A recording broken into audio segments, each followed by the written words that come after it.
Automotive இண்டஸ்ட்ரியில மிகப்பெரிய ஒரு பிரேக்கிங் நியூஸ்ங்க. உலகத்துல மிகப்பெரிய ஜாம்பவானான Volkswagen குரூப் அவங்களுடைய 87 வருட வரலாற்றுல அவங்களுடைய மேனுஃபேக்சரிங் பிளான்ட் வந்து எங்கேயும் க்ளோஸ் பண்ணது கிடையாதுங்க. அப்படி இருக்கிற பட்சத்துல Volkswagen குரூப்பினுடைய CEO வந்து ஒரு அனௌன்ஸ்மெண்ட் கொடுத்திருக்காரு.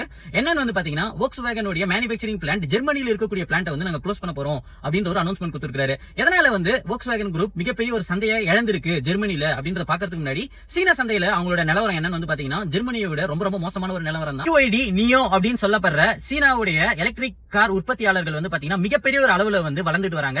இந்த ஒரு காரணத்தினால வந்து பாத்தீங்கன்னா Volkswagen குரூப் மிகப்பெரிய ஒரு சந்தையை வந்து சீனாவுல வந்து இழந்திருக்குங்க. சோ அது மட்டும் இல்லாம 2023ல மட்டுமே வந்து பாத்தீங்கன்னா உங்களுக்கு யூரோப்பியன் யூனியன்ல மட்டுமே 25% சந்தையை வந்து பாத்தீங்கன்னா இந்த EV car markets electric cars and hybrid cars வந்து பாத்தீங்கன்னா உங்களுக்கு பிடிச்சிருக்கு.